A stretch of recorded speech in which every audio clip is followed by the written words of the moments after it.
ចាស់លោកអ្នកជាទូទៅរៀងរាល់ថ្ងៃបោសុតខ្ញុំតែងតែលើកនៅពុទ្ធអាវាទដែលស្រង់ចេញពីព្រះត្រៃបិដកមកចែករំលែកជូនជាធម្មទានដែលឡែកថ្ងៃនេះខ្ញុំសូមអានអត្ថបទមួយរបស់ភិក្ខុធម្មបាលខៀវជុំនៅក្នុងសៀវភៅជីវិតសន្តិភាពត្រង់ទំព័រ26ដល់28ដែលបរិយាយអំពីខ្សែបន្ទាត់នៃសន្តិភាពរបស់ពុទ្ធសាសនាតែខ្ញុំឃើញថាបទនេះមានខ្លឹមសារល្អសម្រាប់ជាប្រយោជន៍ដល់មនុស្សជាតិទូទៅ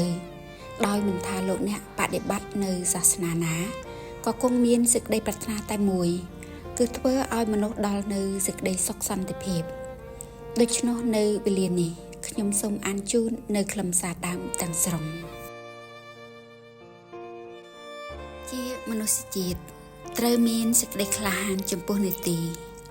ត្រូវមានសេចក្តីស្មោះត្រង់ចំពោះមុខការ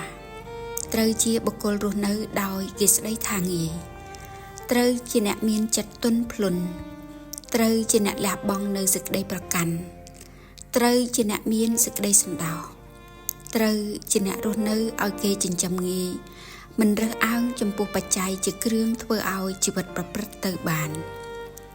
មិនប្រព្រឹត្តនៅកម្មគួរដល់ការរិះគន់របស់អ្នកដទៃហើយគប្បីផ្សាយរឿយៗនៅមេត្តាករុណាចិត្តទៅក្នុងសត្វលោកថាសូមសត្វទាំងឡាយ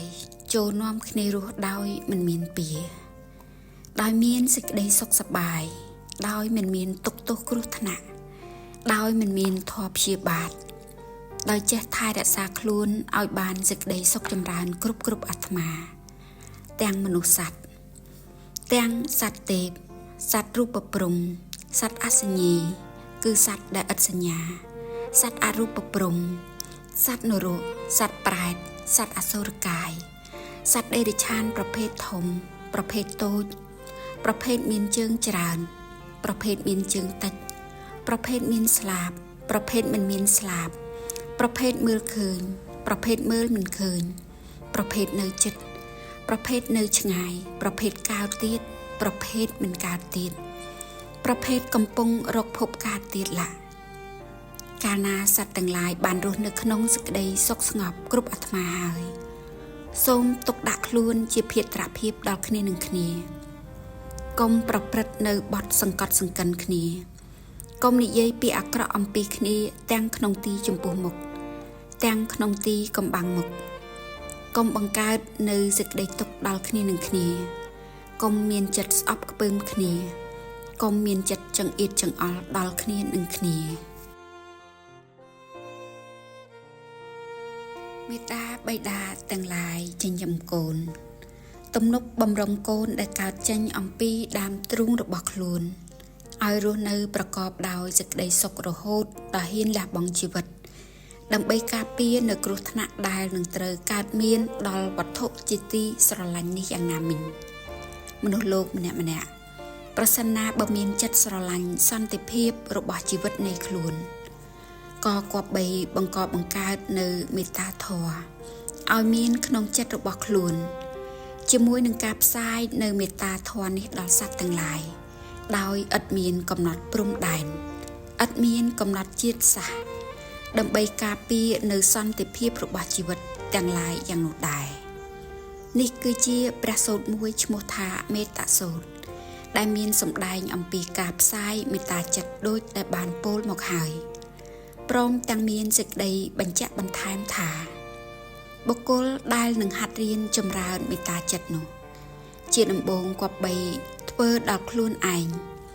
ជាបន្ទាប់គប្បីធ្វើដល់មនុស្សដែលខ្លួនស្រឡាញ់ជាទីបំផុតគប្បីធ្វើដល់មនុស្សដែលខ្លួនស្អប់រហូតដល់ធ្វើជាទូទៅដោយមិនមានប្រមាណដល់ទីកន្លែងគឺធ្វើដល់សកលលោកទាំងអស់គ្រប់ទិសទីនៃសកលលោកទាំងឡាយដែលយើងបានស្គាល់ថាខាងលើខាងក្រោមខាងកើតខាងលិចខាងត្បូងខាងជើងឡាជាមួយនឹងសម្លេងបន់ស្រន់ថាសូមអ្នកទាំងឡាយកុំមានចិត្តចង់ពៀដល់គ្នានឹងគ្នាកុំតាំងចិត្តជាសត្រូវដល់គ្នានឹងគ្នាឡាគប្បីផ្សាយមេត្តាចិត្តបែបនេះគ្រប់ឥរិយាបថដេក ដើរឈរអង្គុយឡាព្រះសម្ពុទ្ធទ្រង់ត្រាស់បន្ថែមជាចុងក្រោយបង្អស់នៃមេត្តាធម៌នេះថាមេត្តាធម៌នេះជាធម្មធាតុមួយជួយគ្រប់គ្រងសត្វលោកនិងពិភពលោកជាមួយនឹងធម៌ដទៃទៀតដែលគេប្រតិបត្តិដើម្បីសន្តិភាពរបស់ជីវិតប្រសិនបើស្រង់យកធម៌ផ្សេងរបស់សាសនានានាពិសេសគឺពុទ្ធសាសនារបស់យើងមកសរសេរអំពីរឿងដែលតាក់ទងដល់សន្តិភាពនោះឃើញថាហួសសេចក្តីត្រូវការដែលបានគ្រោងទុកក្នុងសៀវភៅនេះអ្នកអានទាំងឡាយគប្បីសម្គាល់ថាពាក្យសរសេរប៉ុណ្ណោះក៏ជាពាក្យមានបរិមាណសំគួរល្មមឲ្យយើងមើលឃើញមុខងាររបស់សាសនាទាំងឡាយបានហើយគឺថាបើនិយាយដោយសេចក្តីសរុបទៅ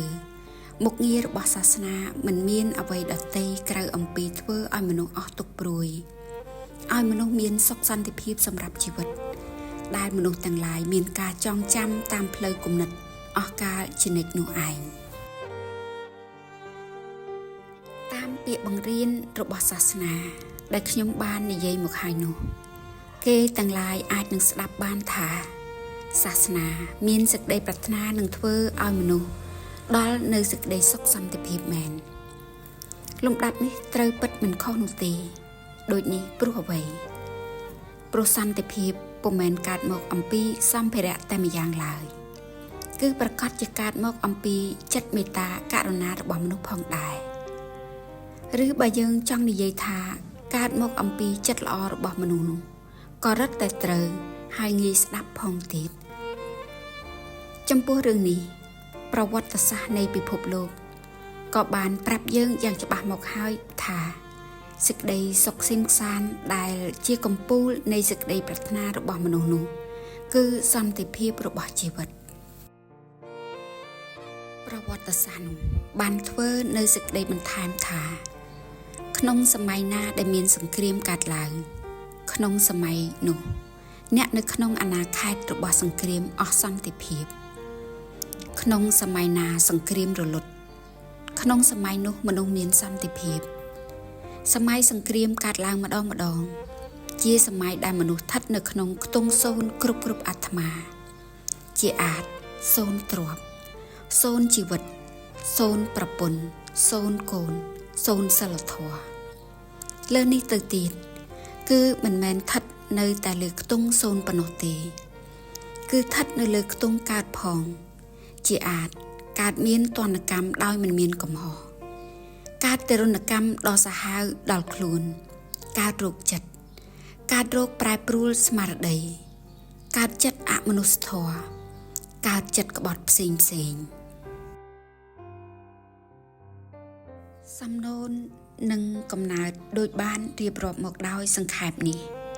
មិនមានមនុស្សណាម្នាក់ត្រូវការទេហើយក៏មិនមានមនុស្សណាម្នាក់បង្កើតដែរក្រៅតែអំពីមនុស្សដែលនិយមសង្គ្រាមប៉ុន្មានអ្នកប៉ុណ្ណោះសូមប្រជាពលរដ្ឋខ្មែរទាំងអស់បានរស់នៅក្រោមដំបូលសុខសន្តិភាពអស់កលជានិច្ចនិរន្តរ៍តរៀងទៅហើយខ្ញុំសូមឧទ្ទិសផលនៃការអាននេះចំពោះព្រះភិក្ខុធម្មបាលខៀវជុំ